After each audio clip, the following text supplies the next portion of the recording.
There's an old rhyme. Lizzie Borden took an axe and gave her mother 40 whacks. When she saw what she had done, she gave her father 41. Today we ask the questions that's haunted Fall River, Massachusetts for more than a century. Did Lizzie Borden kill her parents with an axe? And if so, is it Lizzie Borden or her parents that still haunt this house till this day?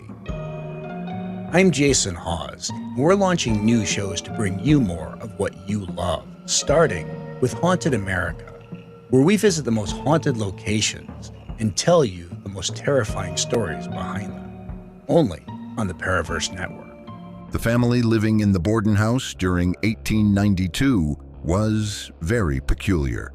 Andrew Borden, the head of the household, was a very successful businessman. However, he was also a cheapskate. He lived with his wife, Abby, stepmother to his daughters, with whom she had a difficult relationship. There were the sisters, Emma and Lizzie, who, despite their age, still lived with their father. And finally, their maid, Bridget Sullivan, who had been working with the family for years. Life in the Borden household was not easy. Thanks to his stinginess, Andrew kept his family in a cheaper, less prestigious area of Fall River. Despite his income, the house lacked basic luxuries such as running water, which increased tensions between the family. To top off the dynamics, the sisters couldn't be more different from each other. Emma, the eldest daughter, was reserved and conservative. Meanwhile, Lizzie, the youngest, liked to participate in religious and social activities. However, Lizzie had a rocky relationship with her stepmother, full of alienation and resentment. Meanwhile, Bridget had to put up with the never-ending demands of a family overflowing with silent tension. The atmosphere of this house, so full of suppressed feelings, emotions, and family struggles, was the perfect stage for such an infamous crime. And it was within these walls that one day in August of 1892, the routine was shattered by a brutal act.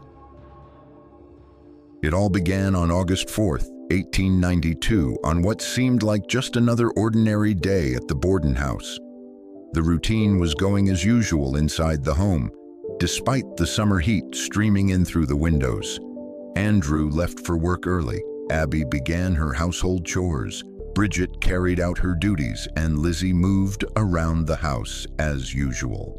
But what began as an ordinary summer morning quickly transformed into a scene that would forever mark Fall River's history. Abby was in the guest room attending to the bed as usual when things took a dark turn. A sudden confrontation unfolded without warning. She was left severely injured, almost beyond recognition. In the end, Abby collapsed on the rug beside the bed, and the house drowned in a haunting silence. No one heard anything during the attack, no screams, and especially no one came to help Abby. The crime was almost intimate, silent, and in a nearly hidden space, as if the house itself wanted to keep the secret. After a few hours, Andrew returned home from work and lay down on the living room sofa. And it was there, in the heart of his home, that Andrew Borden faced the same destiny as his wife when disaster unfolded. The cry for help came from Lizzie, who called Bridget, shouting that her father was in danger, and went for Dr. Bowen, one of their neighbors. They didn't find Abby until later, giving a full scope of the crime. The situation was utterly terrifying. A respected businessman and his wife were harmed in their own home. It was quick, silent, and private inside the locked doors of their own home. The incident quickly became a mystery that would never be fully solved. The investigation quickly and naturally pointed to Lizzie. When questioned, she began giving evasive and even contradictory answers, and was oddly calm for the situation, leaving everyone baffled. There were also details like the multiple axes in their basement, one of which had a broken handle. The investigation quickly became a national spectacle, with newspapers nationwide covering the story. In the end, Lizzie was acquitted, but doubts lingered, especially a question. Was it her or someone else? A question whose answer was never confirmed. All this mystery transformed this case into something more than just a legal matter. It became a legend. But it wasn't just Lizzie. The Borden house ceased to be just another house and became a puzzle itself. And many wonder if it's only because of the crime or if it comes from something different, something unknown. Although the Borden murders of 1892 are the incident that made this place famous, it wasn't the only time something strange happened in the house. Let's go back to the 1940s when the property changed hands and a legacy of unsettling stories began. One of the visitors to what was then a museum was going down to the basement to view the artifacts from the past. He was descending the stairs when he suddenly fell heavily, as if someone had pushed him. The man even claims he felt a firm hand on his back at that moment, but there was no one behind him. Fortunately, the accident didn't result in serious injuries, but it did give rise to the legend that something sinister inhabited the basement of the house. The area became the most feared place on the property, where the air was heavier and an aura of resentment and secrets that didn't want to be revealed could be felt. And these rumors quickly spread throughout the house. Some people speak of footsteps in the dark and shadows moving on the walls, even when no one is there. But to understand the mystery, we must pause for a moment to consider the house itself. Its rooms, its hidden corners, and the way it seems to hold the secrets of a past mystery. Lizzie Borden's house was built in 1845 and remodeled in 1872. From the outside, it looks like any other ordinary Fall River house. But as soon as you enter, you sense that the place holds something different, mysterious, and more macabre than meets the eye. The layout inside the house is quite peculiar, with rooms that are directly connected without hallways separating them, giving the feeling that they are constantly watching each other. The inside of the house seems frozen in time. It's full of the original furniture, from the dining set the family used to have their tense, silent dinners at, to the bed in the guest room where Abby had her final moments, to the sofa where Andrew met his demise. There's also the decor, lamps, and even the Borden's everyday objects around the house.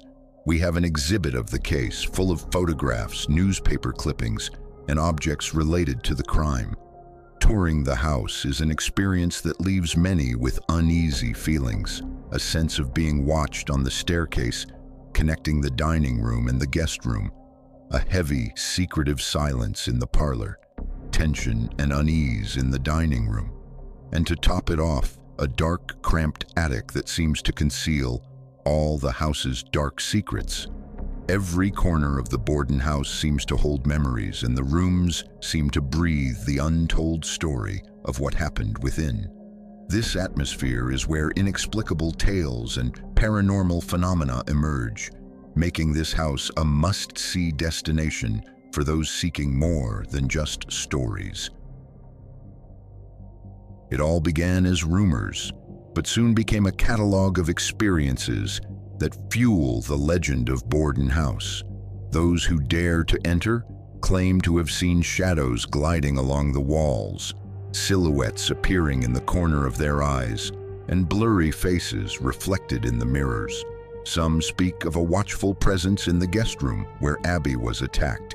Others describe footsteps echoing on the stairs when no one is there, doors closing on their own, and voices whispering in the darkness. Paranormal investigators have managed to record brief phrases as if the house were trying to communicate with those who explore it. The physical sensations are also unsettling. Many visitors feel a sudden chill, as if an icy current were passing through their bodies, or abrupt temperature changes that transform the light air into a suffocating, heavy atmosphere. Although some attribute the phenomena to suggestion, the repetition of similar accounts makes it difficult to ignore the possibility that something inhabits its walls. Each visit seems to reveal a new detail, and the best way to verify this is to explore it step by step, letting each room speak for itself. Upon crossing the front door, the atmosphere changes immediately. The air becomes thick, heavy with stories.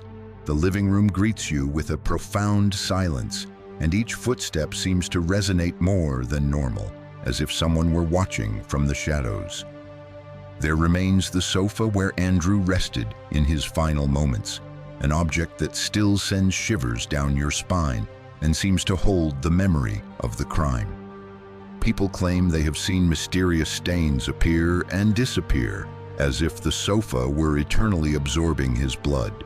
The tour continues to the dining room, where the walls seem imbued with family tensions. The untouched furniture recalls meals filled with silences and recriminations. Many visitors claim to hear muffled voices among the empty chairs, as if the family were still gathered at an endless banquet. The atmosphere becomes even more oppressive in the guest room, the place where Abby was murdered.